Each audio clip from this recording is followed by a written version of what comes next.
Caitlin Clark. Caitlin Clark. Caitlin Clark. Caitlin Clark. Caitlin Clark. The greatest thing that has ever occurred to the WNBA is Caitlin Clark. And that's precisely the reason the league is currently having difficulties. The WNBA was never intended to accommodate one player becoming this successful so quickly, not because of envy, officiating, or marketing errors. The league wasn't broken by Caitlin. She revealed its boundaries. Additionally, once you recognize the source of that pressure, it becomes impossible to ignore. Caitlin Clark wasn't a quiet entry into the WNBA. She wasn't a long-term project or a developing possibility. She was a nationwide sensation when she arrived. The focus didn't increase during the course of the seasons. It didn't gradually permeate throughout teams, markets, or narratives. It struck all at once. Television schedules were quickly modified. Overnight, arenas sold out. Every time she performed, the number of viewers increased. Suddenly, one name dominated discussions about the league.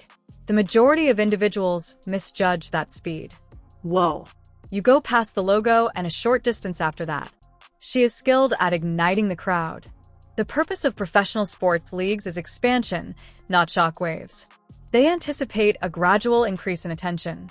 They anticipate the formation of star clusters. They anticipate that as interest grows, the system will gradually adjust. Caitlin broke the entire rhythm. What often takes years was condensed into months by her. And even healthy systems begin to feel strained when that occurs.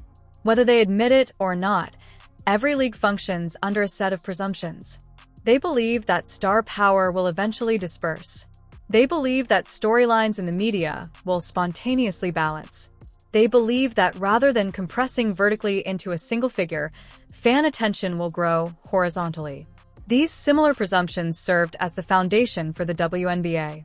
Although Caitlin Clark didn't purposefully question them, her presence made them all immediately reevaluate. Instead of rising with the league, she rose more quickly than it. This distinction is significantly more important than any one online debate, because everything around a player becomes exaggerated when they are the main focus of attention. It feels heavier with each whistle. Every night off turns into a plot point. Every league decision is viewed from a single perspective. Attention naturally focuses where gravity is strongest, not because anyone wants it that way. The pressure began to manifest at this point. Talk about in college. Who plays the style that how? What is the plays? style? Just threes? Wow. Not just threes. What is her style? Second page. Next question. So you had the number one pick this year. You would take Paige over Caitlin. Absolutely. Decisions about scheduling that would typically go unnoticed were contested. Decisions made during broadcasts were examined more closely than ever before. Suddenly, officiating, which has always been flawed in every league, was viewed as symbolic rather than procedural. Even the league's internal dynamics started to feel different. The players' surroundings changed, not the players themselves. This is the part that is difficult to acknowledge. This has nothing to do with Caitlin Clark as a person or even as a player. It's about what happens when a system designed for controlled, steady growth is abruptly made to respond in real time to exponential attention. Everyone concerned had to react right away. The leadership of the league had to deal with expectations they had never encountered before. Experienced athletes had to negotiate a media environment that abruptly shifted to a new focal point. Fans put feelings of hope, annoyance, and anxiety onto circumstances that were far more complicated than they initially seemed. There was no tried-and-true playbook, so nobody was using one. This explains why the situation occasionally felt chaotic, not aggressive or malicious, just tense. Every time this topic is brought up, a common argument comes up. Some claim that the league ought to have been prepared. Given all of the talk about expansion, investment, and advancement, the WNBA ought to have eagerly for this occasion. However, being prepared is not a switch. You don't magically become fundamentally prepared for a worldwide celebrity because you deserve to succeed. Culture is always ahead of infrastructure. Attention is always followed by systems. Furthermore, this isn't the first time that basketball has experienced something similar. This type of pressure has already been applied to the NBA. The league was having trouble staying relevant in the late 1970s. There was irregular attendance. Ratings for television were inconsistent. The urgency was lacking, but the talent was present. Then, Larry Bird and Magic Johnson showed up practically simultaneously. In addition to improving their clubs, their rivalry compelled the league to restructure its identity centered on a fresh story.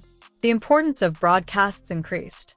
Marketing changed, and scheduling was modified.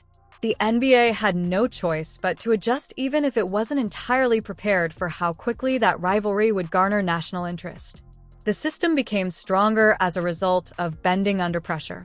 The similar pattern reappeared a few years later, but this time it was focused on a single player. Oh my God. I mean, there's nothing you can do about it.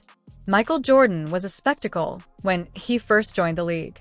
Although the infrastructure surrounding him wasn't designed for worldwide fascination, his talent was evident. The NBA was unsure of how to promote him at first. His first teams weren't very good. There were questions about whether his style would result in victories. Nevertheless, he continued to attract attention. The NBA wasn't broken by Jordan. He revealed what the NBA was still lacking. Years passed before the league could match his level of popularity. Rules changed over time. Media tactics evolved. Global marketplaces opened. The NBA did not develop into what it is now due to flawless planning. Because of the pressure that exceptional players produced, it evolved into what it is today. Comparing excellence is not the lesson to be learned from those instances. It has to do with timing. The NBA was primed to expand but culturally vulnerable when Magic and Bird came. Jordan came at a time when the league was steady, but not yet worldwide. In every instance, focus expanded more quickly than the system anticipated, necessitating real-time response. The WNBA is currently in that exact location. However, this moment feels even more intense than whatever the NBA went through at the time because of another layer. The media landscape has evolved. The arrival of Magic and Bird caused the public's attention to shift in tandem with planned broadcasts and media headlines. The league was just starting to grasp global television and brand storytelling when Jordan rose to prominence. Stories had time to develop. Context had time to catch up. Attention goes quickly these days. Timelines are collapsed by social media. Highlights spread in a matter of seconds. Even before games are finished, narratives begin to take shape. Before context has a chance to breathe, a single clip can define a whole debate. Stars are not the only objects that are amplified by such acceleration. For leagues, it expedites the decision-making process. The WNBA isn't merely adjusting to the popularity of Caitlin Clark. It's adjusting to a media environment that amplifies everything she does in real time. Every second is filled with material. Every response contributes to the narrative. And every perceived error is perpetually replayed. Get it twisted. Don't get it. Caitlin Clark is the reason why a lot of great things is going to happen for the WNBA. This is why adaptation feels... Because of this, adaptability now seems more vital than it was decades ago. The league is reacting to more than just expansion. It reacts instantly to visibility. And compared to what sports organizations have traditionally required, that calls for a different degree of coordination, clarity, and goal. That doesn't mean the task is unachievable. It gives it a modern feel. Only in areas of growth is there pressure. Only after they are tried do weaknesses become apparent. There was no instability caused by Caitlin Clark. She identified issues that now need to change. Media organizations will change. Models for scheduling will get better. The balance of star ecosystems will improve. Rarely can these alterations occur beforehand. They occur in reaction. However, it takes time to respond. This is a pivotal time if the league changes. A turning point in the history of women's basketball from steady expansion to long-term success.